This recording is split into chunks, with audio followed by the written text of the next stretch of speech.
guys! Welcome to our vlog. Ang topic natin ngayon ulit guys is about sa mga padala. Yung padala, what I mean na padala is yung magpa-flight ka na or may nakakaalam na flight mo na, tapos may nakilala sila doon na mga kamag-anak, kaibigan, pamangkin, mga ganon. Magpapadala sila ng mga kung ano-ano pa, gaya ng gamot, gaya ng ano pa, mga documents daw, or mga kape na gusto nila na wala dito sa Hong Kong, yung mga ganon, basta padala. Guys, etong sasabihin ko sa inyo is nasa sa inyo lang din naman. Nasa sa inyo kung gusto nyong sundin or gusto nyong pakinggan. Nasa sa inyo lang yon. Yung sa akin lang is payo lamang at maging aware kayo sa mga dadalhin yung bagahe. Kasi guys, pag kayo nagkamali dyan or na-offload or kaya na sita, na hold doon sa airport dahil sa dinala nyo na padala nila, ikaw at ikaw lang ang magkakaroon ng problema. Number one na dyan guys, may isa akong kaibigan is may padala yung agency niya. Hindi ko to nilalahat sa lahat ng agency, pero ito talaga yung nangyari doon sa kaibigan ko. Yung kaibigan ko is magpa-flight siya ng kinabukasan, tapos ang gusto ng agency niya is magpapadala sila ng mga kung ano-anong pagkain, mga longganisa, mga karne, mga ganon, basta madami, hindi lang longganisa, mga kape, mga kung ano-ano na ibibigay daw doon sa agency dito sa Hong Kong. So, nagtanong yung kaibigan ko na yon sa aming lahat na nakaranas na ng pag-a-abroad. Sabi namin sa kanya na nasa sayo yan kung gusto mong kunin, kung gusto mong dalhin, kasi ang sa amin lang, papayuhan ka namin na maging aware ka, baka yan pa yung ikakapahamak mo. So nasa sayo yan kung gusto mong dalhin or hindi. Tas tinakot siya ng agency niya kasi ang nagdesisyon na kasi yung kaibigan ko na hindi na niya dadalhin. Pero ang sabi ng agency na wala daw siyang utang na loob, napaka wala daw siyang konsensya, inaasahan daw ng agency dito sa Hong Kong yung padala na yun, alam na daw ng agency dito na siya ang magdadala, pero bakit ayaw daw niyang dalhin, yung mga ganon. Tatakutin kasi nila yung mga mag-flight. Nasa sayo kasi yan guys eh. Kung ayaw mo o hindi, nasa sayo yan. Ano naman ngayon, hindi man nila mapipigilan kung magpa-flight ka na eh. Hindi ka naman nila mapipigilan kung gusto mo o ayaw mong kunin yung padala nila. So nasa sayo yan.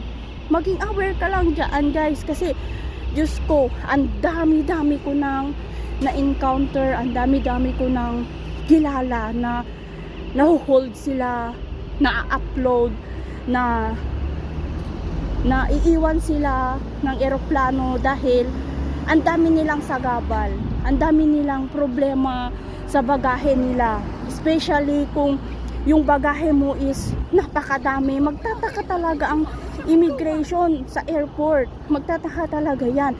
Pupunta ka ba talaga sa abroad para magtrabaho, or may pupuntahan ka doon para magtinda, or may pupuntahan kang illegal? Yung mga ganun kasi ang i-question nila sa you guys.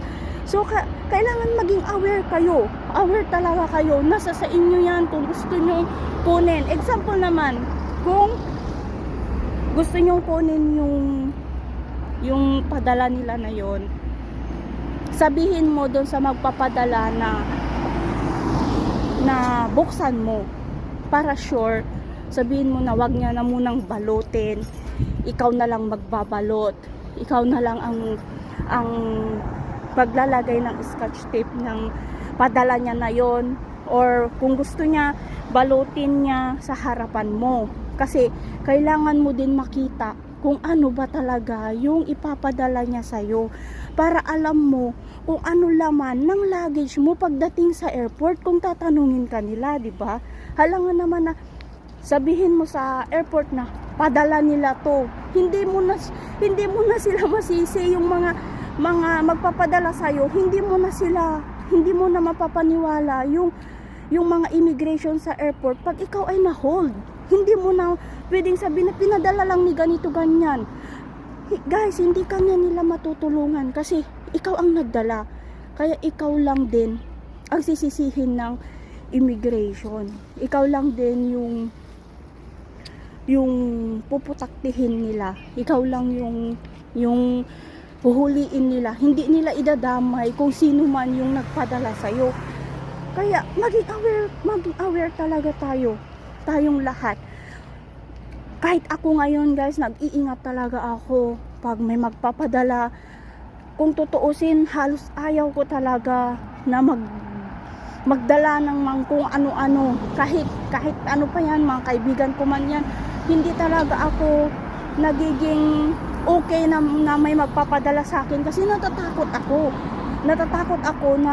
na baka ma-hold ako, di ako matuloy, yung mga ganon. Kaya maging aware rin tayo sa mga padala na yan, guys, kasi yan ang magdadala sa atin ng kapahamakan.